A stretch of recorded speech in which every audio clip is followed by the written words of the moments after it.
When we began working in the Vatican on the whole area of digital communications, we had a lot of experts coming and telling us what we needed to do. One thing that became very clear to us is that our communication would have to be rooted in our own sense of our identity. Who we are as a church, what our core message is, how we communicate that are ways that are consistent with our message. So rather than having people coming in, the gurus, the social media specialists who would give us all sorts of lectures and tell us what we needed to do, we had to kind of remember that communication is, for the church, its core business. We were founded, in a sense, to bring good news to the ends of the earth. If we don't communicate well, we're not faithful to that mission of communication, of bringing good news to people, then we're failing in something that is fundamental to who we are and what we're about. It's important to, part of that is, and I just mentioned this because in a religious context this is kind of obvious stuff, but we need to remember at times that the message we communicate is the good news as shown to us and as expressed to us in the life of Jesus Christ. It's good news of God's unconditional love for all people, and it's the good news of God's invitation for us to be people of love. So a focus is, and I think this is a thing often you'd have to get across to people who are coming from outside, is look, it's not a message that's simply about intellectual assent. We're inviting people to a way of life. But what Jesus is a person. We're calling people into a relationship with a person. And this has to be give a certain finality to how we do our business and how we communicate. We're also calling people into community, into living together.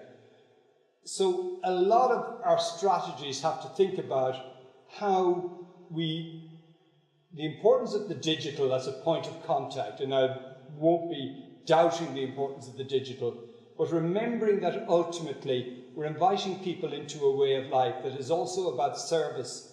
It's about reaching out towards people. It's about doing this in community.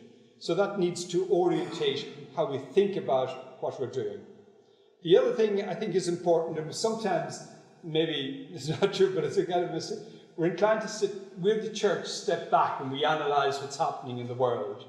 In the digital environment, it's important to realise that we are being changed by what's happening in digital culture.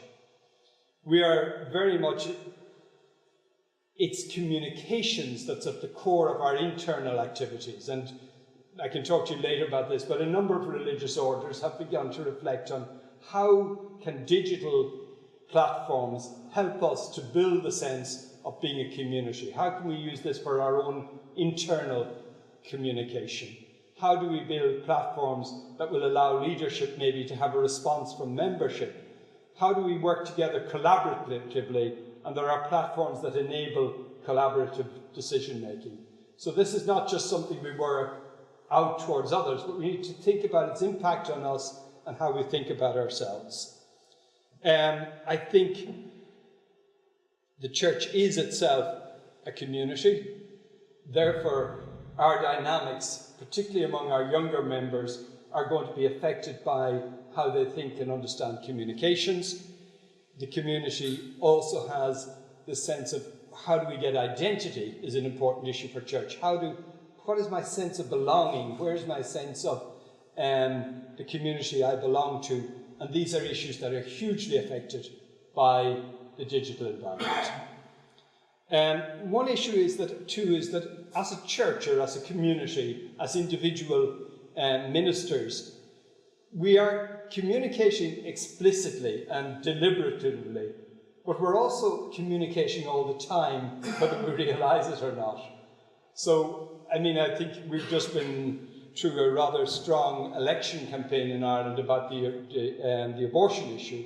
And what's interesting is, I have my self-understanding of what the church is and how the church, but for many of another generation, the church is just a lobby group, trying to lobby politically around certain issues, and but social media, in a very real sense, allows us not just to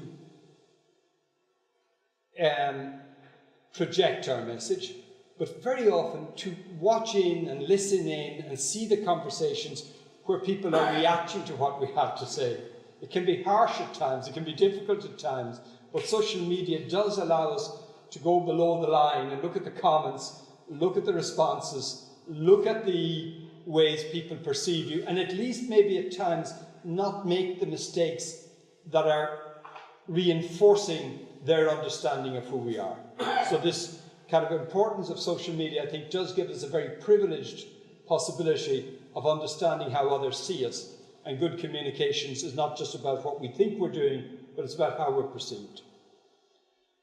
As I say, I think communications was always something important for the church and for communities within the church, but I think now more than ever we need to give more explicit attention to what we're doing. To think through who we're trying to communicate with. What are we trying to say? What is the feedback? And that has to be a bit more thought through than maybe it was in the past, because we're now doing it in a different context. One or two little elements about that is that, and I say this as somebody who came into communications by accident, without any training. One of the things, as I began to formulate my own ideas, communications has kind of two functions. One is it's to share, exchange information. There's the content of the communication. But the other is the relationship. We communicate to build relationships. I think in my example of that is, to some extent, I call my mother, who's 90, every evening, and we have a conversation for 15, 20 minutes. There's very little news to be exchanged, but it's the barometer of the relationship. I know if she's doing well or not doing well, and the relationship. But that intrinsic connection that exists between information and relationship has been intensified by social media. Because social media is working very strongly around the relational dimension. There's positives to that, there's negatives to that. But people will tend to want to get information from those with whom they have some sense of connection or some sense of relationship or some type of trust. The obverse of that is that if people find somebody reliable and worthwhile and intelligent in what he or she has to say, then they will want to build a relationship or hear more from that person. So that hugely significant in this is not just about content, but about relationship. There's a downside, as we see to that, where people will only follow those who already agree with them, and we lose the sense of learning from a wider public. But I think it's an important thing that we realise that who we are, what we have to communicate, the relationships we build, stay important. The peripheries one is obviously with Pope Francis, is how do we go to the peripheries? The peripheries, I think we need to remember, are geographical. The peripheries are about marginalisation, but the peripheries are also existential. There are people whose lives are lived very far away from who we are or where we are. And I also think we need to be a little critical of ourselves. I was recently, weird and wonderful, asked to go to a high-tech festival in Texas called the South by Southwest, which is a huge festival for people of a certain generation. And one of my colleagues said, "This is great, you're going to the peripheries, you're doing what Pope Francis wants." I said, no. I'm leaving the periphery and I'm going to the centre for the people who are there. This is far bigger reality than the reality I represent. So we need to keep that sense of we are ourselves peripheral for many people, and that we need to have, not that because we want to bring ourselves into the centre, but we want people to hear a good news, a word of liberation, a word of joy. And I think we need to keep that constantly in our mind, that it's about trying to bring people a message of hope, a message of validation. Particularly I find if you go into the high-tech spaces, and I end up at a lot of these strange conferences, you have very highly motivated young people who are working extraordinarily hard in the technological sphere to achieve.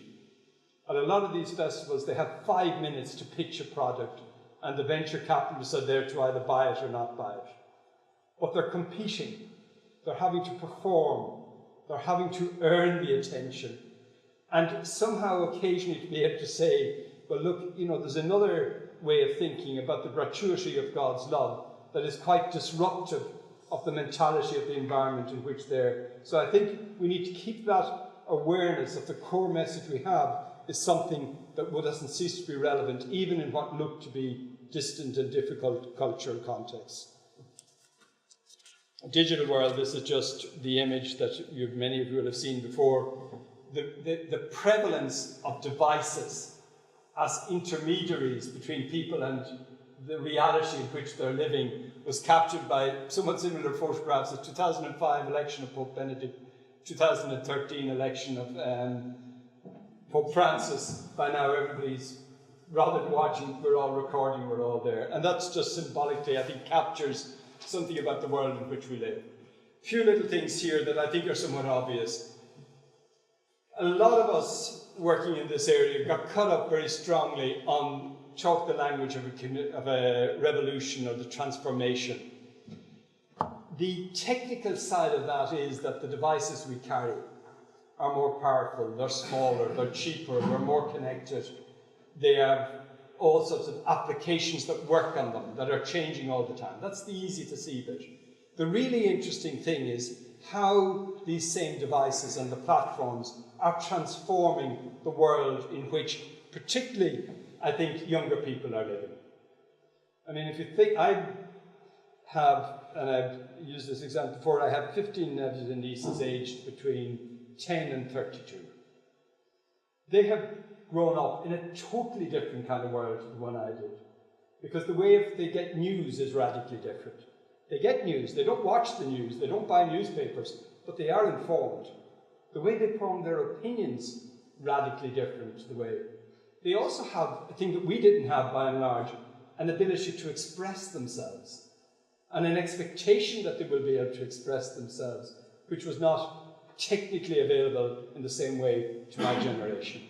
They also have a way of, in a sense, how they form and maintain friendships, how they maintain that sense of connection with the community. I belong to a generation, did my final examination at secondary school in 1975. We said goodbye, and most of the people I've never seen, I've never heard from since. A generation who remain linked into a community that also affects the level of their engagement with subsequent communities, because their sense of belonging is different. Then part of that is their sense of the community to which they belong. So I think the difference, the really interesting thing about the communication, the revolution, is the cultural side of that. It's the world that has changed. And that, I think, is why it's happening within our church ourselves. Identity, nature, and the dynamics of belonging are kind of core business for us as people who are in the business of community. One thing, this would be obvious enough, but it's one thing that we developed when I was working in communications with Archbishop Celli. Every bishop's conference, we had to start saying, the digital is real. There was a generation who were inclined to think that digital is kind of something toys, or it's ephemeral, or it's not really as important. I think that probably nowadays, compared to 7 or 8 years ago, we don't need to say that. But the digital is real. So we need to avoid the dualism that has kind of this thing, the digital world and the real world. They're interpenetrable. You know, all our times, before we meet anyone nowadays, at least I do, I Google them to find out who they are and what they're likely to be coming to see me about. If I visit an artwork, I'll often photograph it and get immediate information on it, a depth, so that it's augmenting my experience. It's bringing immediately into the present elements that are not immediately visible. So I'm mediated, I'm living in a world that is both physical, concrete and real, but which the digital opens up dimensions and layers to me of that experience. Therefore, in a sense, we have to recognize the centrality of that. We have to think very much about if for people are living with a kind of a blended reality, where the digital interprets, offers them sense in their engagement with the concrete world. We have to think about our level of presence. To what extent are we a presence? Or what is, maybe more importantly, what is effective or appropriate presence? So, for example, the reason why we worked hard to get Pope Benedict to open a Twitter account, was there was a value in itself. It allows for direct messaging of maybe a constituency you wouldn't normally engage. But the real reason for it was to say to bishops' conferences around the world and to say to religious orders, you have to start thinking about what an effective presence in social media and digital channels would look like. Because we had communications officers saying to us, well, our superiors or our bishops don't see this as important and they think it's childish. Well, once Benedict gets there, you have a bit of leverage. And I think Pope Francis, with his natural affinity for kind of a visual type media, has reinforced that. The other thing, though, that we need to realize is, and this is always, the digital is different. It's not business as usual. It's not just take your newsletter, your newspaper and put it online and everybody gets it there. It's not just record your podcasts and your sermons and put them there. Yes, it can be available, but it's different because it has its own dynamics. And one of the things in the church we've always been relatively good at is understanding, as we move into a new continent, that we need new languages and we need to understand new customs and different ways in which the message needs to be enculturated. We need a similar approach to what Pope Benedict talked about, the digital continent, which is one of the things we used to also say, this is a kind of a warning thing, was we would say, never say new media. As soon as you say new media, you say, I'm over 60, or I'm over 50, but I'm certainly not, for the younger, it's not new, it's spontaneous, as natural as their environment. And we need to think about this. It's also, I think we need to get behind, we tend to say, well, media is an instrument, and how will I use it? Whereas we say, no. Media creates an ecosystem. It reorganizes our existential realities. So how are we going to be present in that? The presence one is one of the things that we kind of tried to, and I'll move through this one fairly quickly, but one thing that seemed important to us was that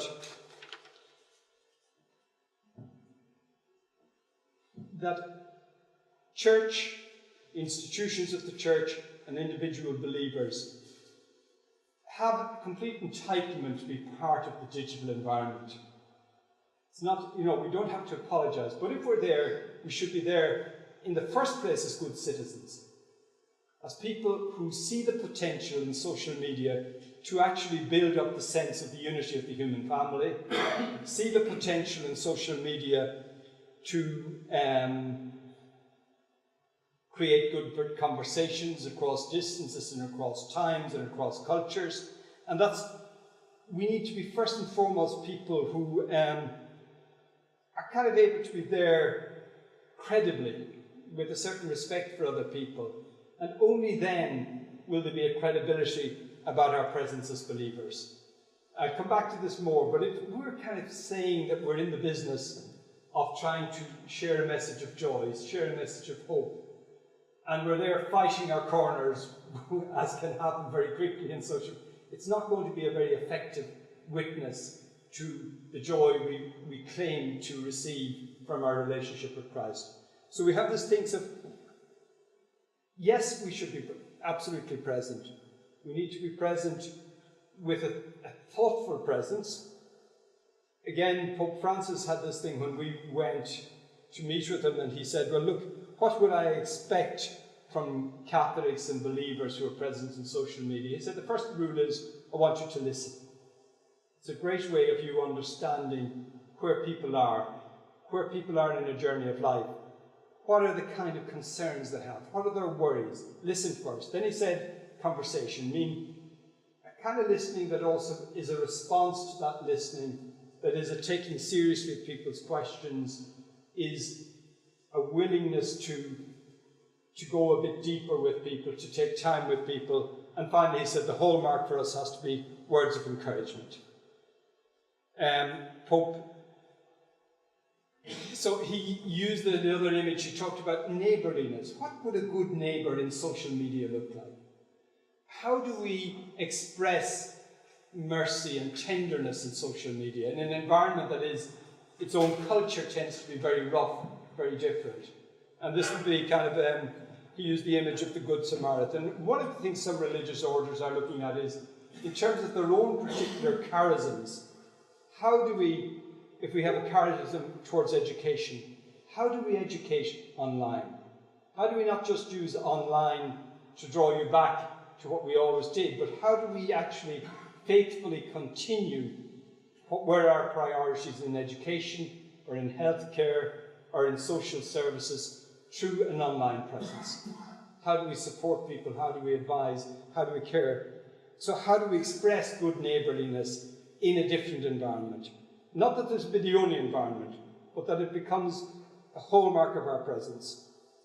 One of the things that became is, if you're any basic awareness of the internet and of digital culture will be, very often if you express an interest in something, people are selling you something. They're either selling you an ideology or they're selling you a product.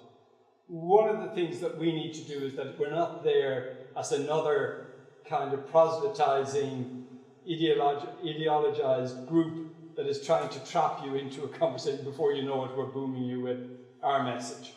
Our conversations have to be meaningful. Pope Benedict used a sentence. He said once he wanted Christians and believers and believing institutions to give a soul to the internet. Not that we are the soul, but that we allow people to be vulnerable. We allow people to go a bit deeper. We allow people to express their fears and to find a conversation that is not ready to judge or not ready simply to exploit or use that for our own ends. So that is, part of that then is in the conversations we have with people, in the way we talk with people, in the conversations that develop online, there may arrive a moment when our own authenticity requires that we also speak of our own faith as something that enhances our lives, something that gives joy, gives hope, gives meaning, gives a purpose. And in the conversation with somebody who has shown an interest in those sort of issues, it's appropriate to say where we find our hope, where we find our joy, where we find a reason to reach out towards others, but in a way of sharing a joy rather than selling a product or trying to bring people into our camp. It's not a numbers game. And part of that is about our witness. And again, Pope Benedict had this thing, we don't bombard people. We respect people's freedom, autonomy. We share something that is joyful. And then he had that idea, there's a time to speak and a time to let love speak. We don't always have to be explicitly moving things into the realm of speaking gospel language. Language is one of the sub-themes we've tried to work on. We have a picture of a microphone here because essentially, and I have to confess this, and I'm doing it here today for the moment, and then we'll listen. We're in the business very often of speaking. We used to pulpit, then a microphone, then a radio took us even further. A TV allowed people the dubious advantages of seeing us as well as hearing us. But our model is one way. We speak, people listen. And that is, I think, fundamentally a flawed way of thinking about communications anyway, but particularly flawed in a digital environment. One of the things for many people within the church is, yes, the digital environment, the internet, lowers the barriers to getting our message out there. We can put everything we want up on YouTube or on platforms or have our websites and every speech, every leader's reflections, every position paper. But if we're going to get an audience, if we're going to get engagement, that won't work. I have collected bad examples of that. My favourite bad example at the moment is the Coptic Church have put online the ordination of the present Pope. It's, I think, 12 hours on YouTube. And I think it had, last look, it had something like 70 views. And I suspect 65 of those are me showing it to people to say this is, you know. So we need to think about, we have to get more into a conversational style. Conversations are more difficult, they're more time demanding, but very few of those conversations, if they're happening online, are actually private. Other people can be watching in and looking and seeing how you deal with questions, how you deal with anger, how you deal with reaction. And I think one of the things we need to think much more about how we get a type of communication style that is more interactive, that is engaging people. Partly that is, it is an institutional challenge, but it's also important because I think one thing that slightly worries me in the Vatican is that digital forces are also, can bring everything to the centre. The focus can become very much on the centre. So the focus on the Pope, which I think is great, but this is a Pope who wants to promote synodality, wants to promote the importance of the local church. So when the Pope is on Twitter, it gives a message that's universal and is important. There's all sorts of levels of response from people to that the Pope can't be expected to engage with. But couldn't local communities, physical communities and religious communities begin to filter some of those and say, look, there's a question, that we could deal with. There's somebody here expressing a desire for a prayer. Maybe we can say that prayer so that people who are responding constantly will get a sense of, yes, it matters. You are engaging people and people are listening to you. You are being heard and there is a response. So one of the things we were trying to work at is how do we layer our communication style that may start top down, but that then the response can actually be at the level of the local culture, can be in the language that is appropriate in the context that recognises the person who's speaking. And that is possibly technically, because you can know all that if you go behind and see the people who have tweeted back of you, the people who are responding to you online, or that are responding to general platforms that we can engage much more. So I think the language, which is a lovely word, is devolved interactivity, recognising that the church is not just Rome, the church is also local communities. Rome can sometimes get the attention that gets people an issue, but we need to bring people back to a reality that the church is not just about what happens at the centre. In fact, the strongest things about the church, the centre is wherever the church is present locally. I think the modes this is an obvious enough one, is that digital communication of its nature has created an audience of people who don't read necessarily long text, at least not to start with. They're looking for a visual impact, they're looking for something that captures their attention, something that's emotionally impactful. We have to learn some of that, which was in our tradition. We were very good on non-literary communication. Maybe we have to explore what a post-literary communication looks like, not to replace theology, not to replace important language, but to maybe get the interest that draws the person initially in and then allows for a deeper conversation. And that's, I think, one of the things that we have to be, because we're essentially trying to promote a way of life rather than an intellectual, we should be trying to show rather than tell, and giving people something of what the experience of living is. The other one that I just got mentioned very quickly is the vocabulary. Lots of our words, our icons and our rituals do not mean an awful lot to contemporary audiences. Pope Francis has that lovely idea of the grammar of simplicity. If you can't say something simply and directly, it's maybe because you haven't understood it. We can hide behind theology at times. We need to have that ability to recover a kind of direct words and symbols and use. And that, I think, becomes very important in areas of public debate, where this is Jonathan Sachs, has that, the former chief rabbi in Britain, he talked about distinguish between first language and second language. First language is to some extent the language of my religious tradition. Second language is the language of public discourse that I have to learn. So he said, it's lovely in front of a congregation or a community to use all the language that resonates and that is rooted in my tradition. But when I move into public arena, a lot of that loses its impact if I really want to communicate with people, because it doesn't mean something to them. And he says, it's not about abandoning our language, but it's about finding a language that truly communicates. And the final one I always had for myself as a moral theologian was, we're often in the business of saying no to certain things. Always frame it with the yes. Why we say no is because of a vision we have of life and a vision of what makes life worthwhile, and by reaffirming that message before we find ourselves in the no-saying category. This is one of the icons that somebody sent me from Japan recently.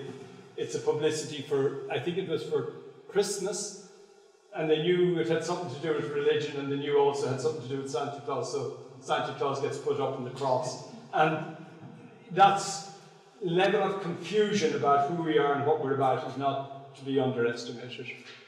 Cultural engagement, and I'll go very quickly at this stage because I don't want to. One of the things that for the Vatican was important was to, with the emergence of digital culture, to try and affirm the positive side of that.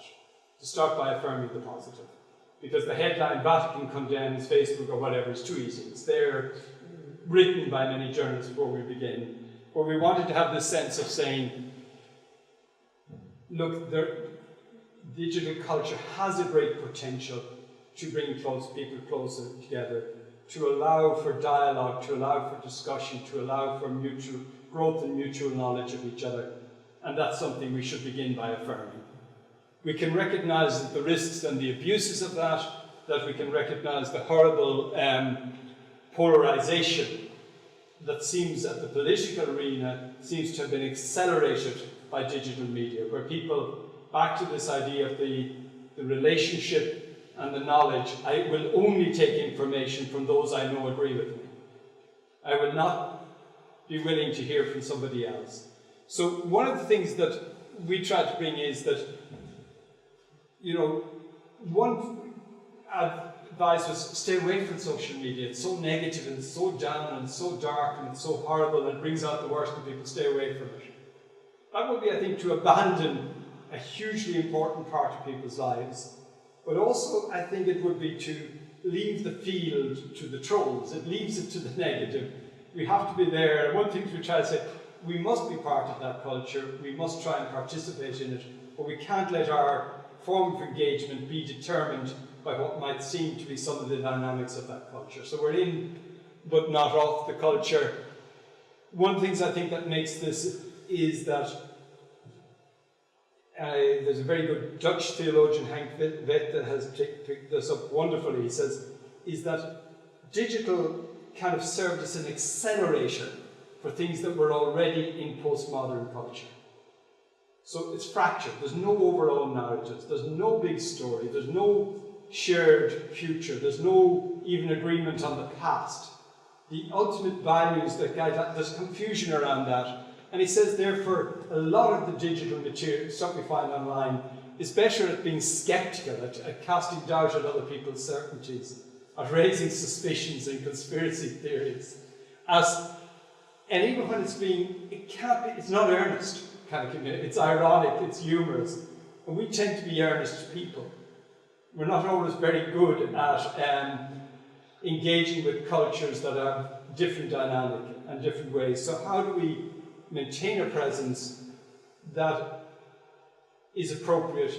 And one example of that just last week, I don't know if the thing you probably saw the attention, we were involved in promoting an exhibition about fashion and the Catholic imagination in New York at the Metropolitan Gallery, the Metropolitan Museum of Art, and they had a promotional event, the Met Gala, which is an event, and all the various pop stars from around the world came dressed in variations of clerical attire, including Rihanna wearing the most magnificent mitre and a short dress. Cardinal Dolan, who was present, made a joke. He said, "Oh yeah, I gave her a loan of the mitre, I need it back tomorrow."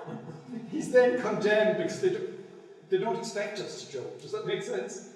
He also said, fortunately, he said something like, "We're going to ask her to help with confirmations this year."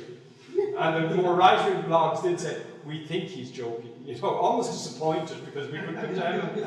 But there's a dynamic there at times that lots of our young people, their way of communication is not earnest. There's a playfulness, there's a humour, there's an irony there that is difficult for us, at least for me, to do it in a way that people, even when I try to be humorous, that they understand I'm being humorous, that I don't mean it literally. So I think that's one of the, I think at the same time, one of the areas I want to move very quickly into now is just Points of insertion, and this is where I take a particular hope.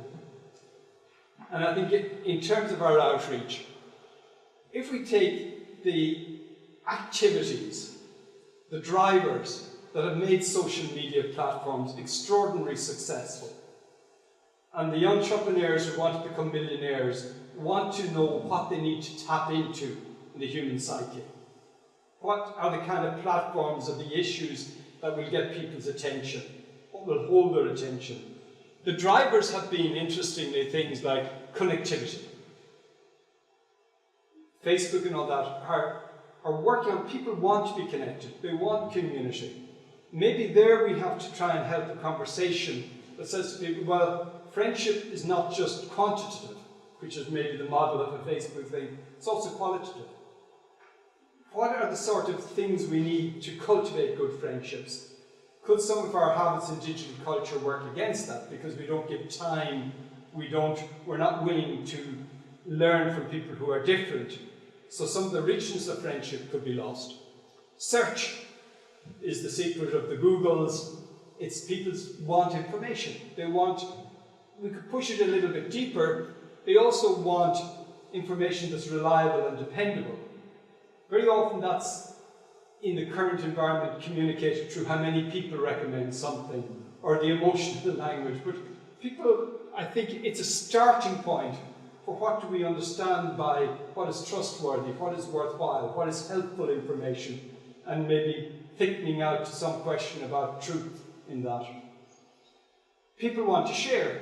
I mean, something like Wikipedia, which is one of the websites that didn't make anyone a multimillionaire, because it's all done on voluntary activity, and people wanting to share knowledge and share ideas, sometimes wanting to stew that knowledge, but in essence, it's a group of people who self-correct by building an online sharing of knowledge and understanding and making that available freely.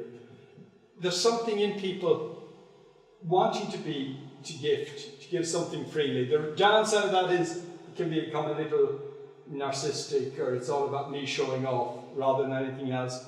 But I think, how do we get that innate human desire or willingness to share and to give, and thinking that out to invite people to a way of life that focuses on altruism? There's also the following instinct. People do want guidance. How do we broaden that? That you get guidance not just from those who agree with you, but that we learn through dialogue, and we learn ultimately through a following of somebody who may challenge us as well as reaffirm us.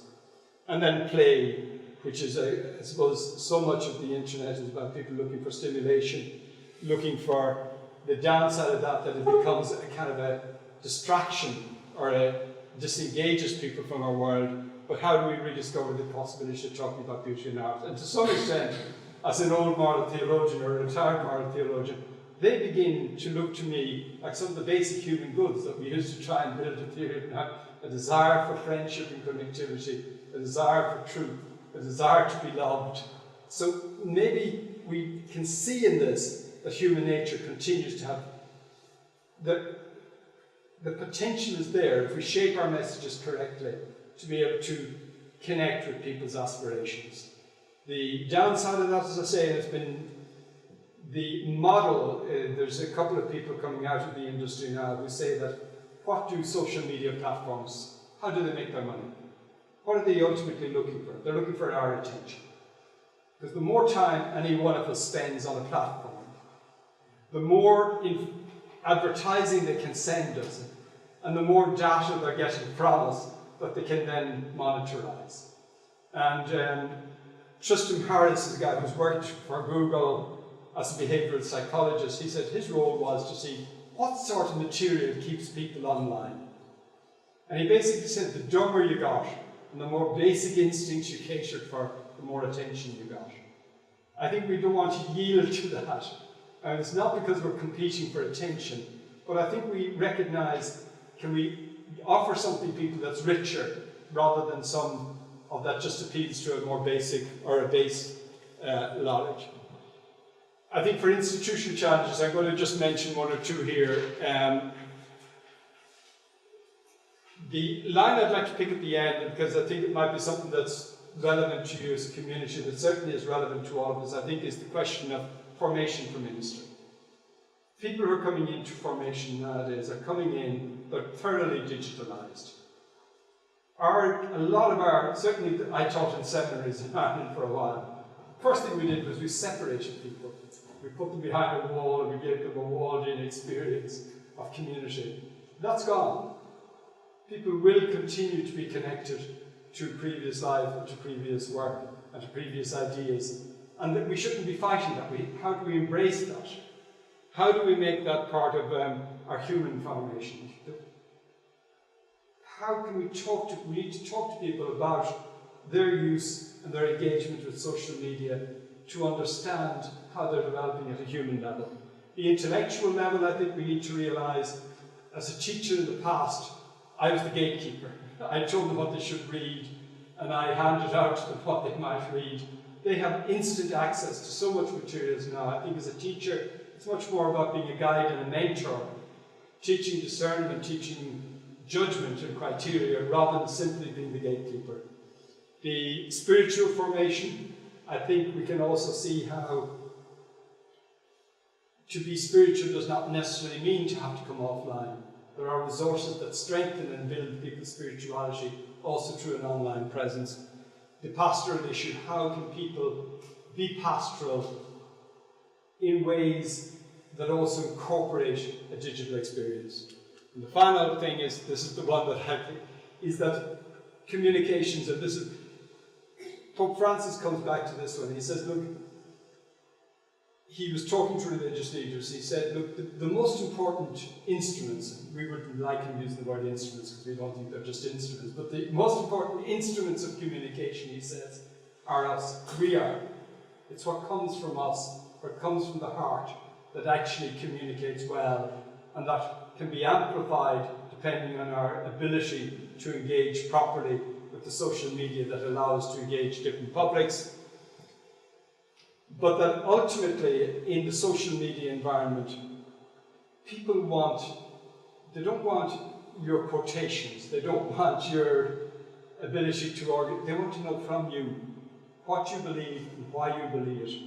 So this, who do you say that I am? No hiding, and that will only be authentic if our own faith is authentic. So I think one of the things we would be coming back to is the need for us to be people who are rooted in the encounter with Christ, particularly through the Word, so that our own words begin to reflect what we have embodied through our engagement with Scripture. The importance of silence. One of the people who has written says that digital media tends to work on instant response, emotional appeal, constantly engaging.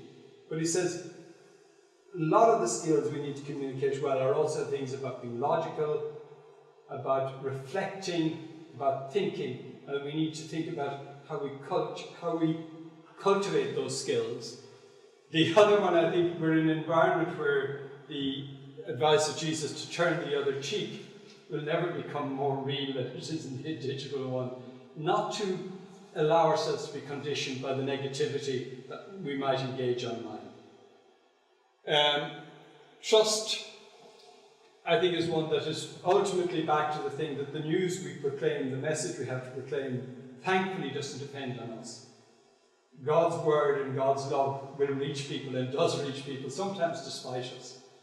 So the primary rule is we have to be as professional as we can with our use of media, with our engagement with media, but ultimately we have to recognise that God's grace is at work, not our efforts. And that is both a consolation and also a requirement that we should do the best we can. But as I often say, just don't get in the way of God's. Don't be a counter-witness. And then the final one, this is just my own little one, is occasionally we had these prizes you would promote for who could do the best YouTube video to promote some church-related theme. And we'd have a really beautiful one and it would work really well, and then you'd see that it had got 15,422 views, which in the religious end is extraordinarily successful.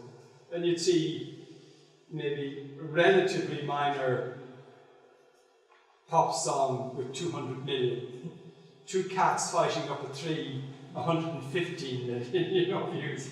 So in a sense, I think we're back to the mustard seed and the yeast. If we can do it well, hopefully it'll work from there. Okay, thank you very much. I've gone on a bit too long.